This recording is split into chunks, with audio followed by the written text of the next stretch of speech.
Menantu kesayangan. Ipana tengah menahan kesal karena sang suami tercinta tak kunjung datang. Wajah cantiknya menjadi cemberut begitu saja. Tiba-tiba saja ponselnya berbunyi. Felicia tengah menelponnya pagi ini. Ia segera mengangkatnya dan tersenyum ketika mendengarkan rengekan dari gadis itu. "Nona, kapan Nona akan kembali bekerja?" rengek Felicia. "Kenapa Felicia? Saya akan lama istirahat di rumah. Mungkin sampai anakku umur 2 tahun, ucap Ipana menahan tawanya. "Hiks, Tuan Besar lebih pemarah daripada Nona," rengek Felicia kembali. Maaf Nona," pekiknya. "Kamu berani Felicia?" ucap Ipana dingin sambil mengerjai gadis itu. "Hiks, ampun Nona, saya sudah dimarahi oleh Tuan Besar, jangan lagi Anda tambah," ucap Felicia serasa ingin menangis. Ipana semakin kesulitan untuk menahan tawannya. "Kasihan sekali nasibmu bekerja dengan ayah, Felicia," batin Ipana terkekeh. "Ya sudah, apalagi masalahnya?" tanya Ipana. "Hiks, Tuan menuntut saya perfeksionis Nona.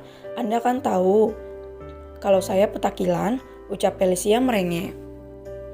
"Ayah hanya membentuk mental kamu, Pel, atau kamu mau berhenti?" tanya Ipana semakin mengerjai Felicia. "Duar," gadis itu terdiam dan menangis. "Hiks, dari mana saya akan mendapatkan uang untuk membayar penaltinya, Nona? Hiks, jangan pesat saya," ucap Felicia menangis dan meraung. "Makanya kamu harus belajar banyak dari ayah, Pel. Ilmu yang diberikan oleh ayah itu sangat berharga. Karena kelak perusahaan kita akan semakin besar dan berkembang. Kamu adalah orang yang sangat penting di perusahaan nanti. Jadi kamu tidak boleh mengeluh, harus jadi wanita yang hebat dan tidak bisa direndahkan oleh orang lain," ucap Ipana. Seketika Felicia terdiam. Ia cukup membenarkan apa yang diucapkan oleh Ipana. "Hiks, tapi saya nggak akan kuat Nona," ucap Felicia kembali merengek. "Harus kuat, kamu hanya belum terbiasa Pel. Bahkan abang lebih tegas dan pemarah dibandingkan ayah," ucap Ipana. "Hiks, saya tidak percaya jika Tuan Fajri akan seperti itu," ucap Felicia tidak percaya. "Haha, kamu akan mencobanya Pel, mungkin beberapa hari lagi," ucap Ipana. "Hiks, benarkah? Wah, Nona, bagaimana ini?" ucap Felicia. "Nggak apa-apa, kamu beruntung bisa bekerja dengan banyak pimpinan, Pel. Itu suatu keberuntungan, belajar yang banyak dari mereka. Aku yakin kamu akan menjadi perempuan yang hebat dan bisa melakukan banyak hal," ucap Ipana serius. "Baiklah Nona, saya akan mendengarkan nasihat Nona," ucap Felicia. "Ya sudah, sana lanjut kerja," ucap Ipana terkekeh. "Hiks, iya Nona," ucap Felicia mematikan panggilan. Ipana tersenyum, ia tahu bagaimana Irfan ketika sudah bekerja. Tidak ada senyum, tidak akan ada bergurau ataupun hal konyol lainnya. Yang ada hanya serius, profesional, dan perfeksionis. Ceklek, Karenja masuk ke dalam kamar dengan wajah yang berbinar senang, sambil membawa sebuah nampan yang berisikan smoothies yang ia minta dari sang mertua. Maaf ya sayang, kamu menungguku terlalu lama," ucap Karenja terkekeh dan mengecup kening Ipana. "Kamu dari mana saja?" tanya Ipana cemberut. Aku kasihkan ngobrol sama Bunda sayang," ucap Karenja tersenyum.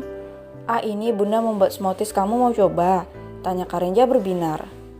"Glek, aku takut kalau untuk mencoba makanan kamu, Bi," batin Ipana meringis. "Untuk kamu saja, Bi, aku belum mau apa-apa," ucap Ipana tersenyum. "Beneran kamu gak mau? Ini enak sayang, coba sedikit saja," ucap Karenja. "Bi, aku lagi hamil, gak boleh makan sembarangan," ucap Ipana menolak. "Tapi ini buah sayang," ucap Karenja. "Gak mau Bi, untuk kamu saja," ucap Ipana bergidik. Baiklah, apa kamu mau buah segar saja?" tanya Karenja tersenyum. "Iya, aku takut campuran yang lain gak sehat," ucap Ipana menghela napas.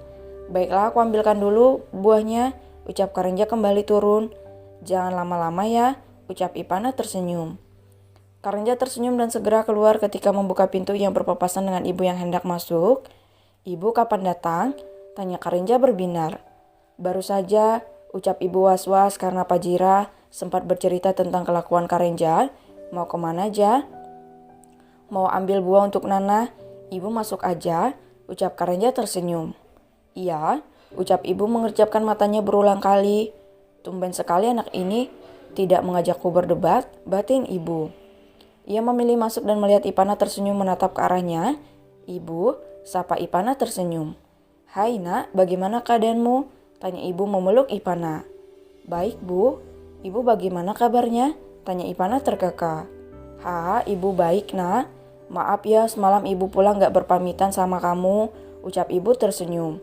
Gak apa-apa bu, semalam Nana juga sudah tidur, ucap Ipana tersenyum. Ibu menatap menantunya dengan penuh kasih sayang.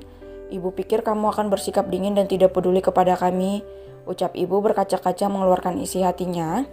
Gak mungkin Nana akan bersikap seperti itu, ibu juga sama seperti bunda, kenapa harus ada perbedaan, ucap Ipana tersenyum. Terima kasih karena kamu sudah memberikan kebahagiaan untuk ibu terutama Mas Ejamu, ucap ibu. Sama-sama bu, bagaimanapun ibu dan ayah sudah menjadi bagian dari keluarga ini, jadi jangan sungkan ya bu, ucap Ipana tersenyum sambil mengusap bahu ibu dengan lembut. Kamu juga jangan sungkan untuk meminta apapun sama ibu, ucap ibu tersenyum. Sebenarnya Nana ada sesuatu yang Nana inginkan, tapi pasti akan merepotkan ibu, ucap Ipana lirih.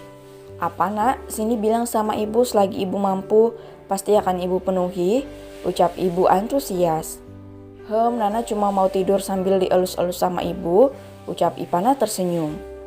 Ibu terkejut namun hatinya begitu bahagia melihat Ipana mulai berbaring dan meletakkan kepala di atas pahanya. Tangan ibu terulur untuk mengelus kepala Ipana dengan lembut. Ia tersenyum walaupun sering melakukan hal ini, namun masih ada sedikit keraguan jika Ipana keberatan ketika kepalanya dipegang oleh orang lain. Ipana pun juga menyadari jika setelah menikah, ia begitu sibuk dan jarang memiliki waktu untuk mengunjungi sang mertua. Sampai sekarang ibu masih tidak percaya jika kamu adalah menantu ibu, ucap ibu Alipa tersenyum. Karena ibu masih melihat Nana sebagai pimpinan perusahaan, bukan sebagai wanita yang dicintai oleh Mas Eja, ucap Ipana terkekeh. Mungkin iya, apalagi dengan status kamu sekarang, ucap ibu tertawa. Nana hanya perempuan biasa bu, jika ibu melihat Nana sebagai seorang pimpinan hanya ada rasa canggung antara kita, ucap Ipana tersenyum. Sepertinya ibu harus mencoba merubah cara pandang ibu. Apa kamu ingin ibu perlakukan seperti Eja? Tanya ibu terkekeh. Kalau seperti menyayangi Mas Eja gak apa-apa bu, tapi Nana gak mau berantem sama ibu, takut kualat, ucap Ipana terkekeh. Mereka tertawa bersama. Apa ada keluhan nak? Tanya ibu lembut. Gak ada bu, hanya saja Nana gak boleh turun dari kasur kalau bukan digendong sama Mas Eja, ucap Ipana cemberut. Sabar, dia memang gitu. Kalau ibu sakit, Eja juga kan mengurus ibu dengan begitu baik. Ya, sekalian dia juga ingin bermanja, ucap ibu tersenyum. Pantas saja aku yang hamil, Mas Eja yang manja, ucap Ipana terkekeh. Sabar ya nak, itu karena ibu yang terlalu memanjakannya, ucap ibu merasa tidak enak. Gak apa-apa bu, justru Nana senang karena Mas Eja berhasil membuat sifat dingin Nana mencair walaupun masih dingin dan ketus sama orang luar, ucap Ipana terkekeh. Kalian memang saling melengkapi, ucap ibu. Ceklek, caranya masuk ke dalam kamar sambil membawa beberapa buah-buahan yang sudah dikupas. Ia cemberut karena merasa sedikit cemburu kepada Ipana mengingat sang ibu sudah lama tidak mengelus kepalanya. Bu, Eja juga mau seperti itu, ucap Karenja naik ke atas ranjang setelah meletakkan buah itu. Sana kaki ibu gak kuat nahan kepala kami yang besar itu, ucap ibu mendelik. Ibu pilih kasih, ucap Karenja yang semakin cemberut. Biarin, ibu mendelik dan melihat ke arah Ipana yang tengah tertawa. Istirahatlah nak, jangan hiraukan suamimu, ucap ibu cemberut. Ibu, ucap Karenja kesal. Anak ibu itu aku bukan? Ucap ibu membekak mulut Karenja yang tidak mau diam. Ipana anak ibu sekarang, ucapnya mengecup kening Ipana. Karenja membulatkan mata. Sebenarnya ia hanya ingin berdebat dengan sang ibu. Hatinya begitu senang melihat kedekatan mereka yang terlihat tanpa adanya batasan. Mungkin jika aku menikahi perempuan lain, belum tentu mereka akan menerima ibu seperti ini. Batin Karenja tersenyum. Ia memilih untuk berbaring di samping Ipana dan memeluk sangat istri dengan begitu manja, sehingga membuat ibu mendelik sebal melihat tingkah Karenja.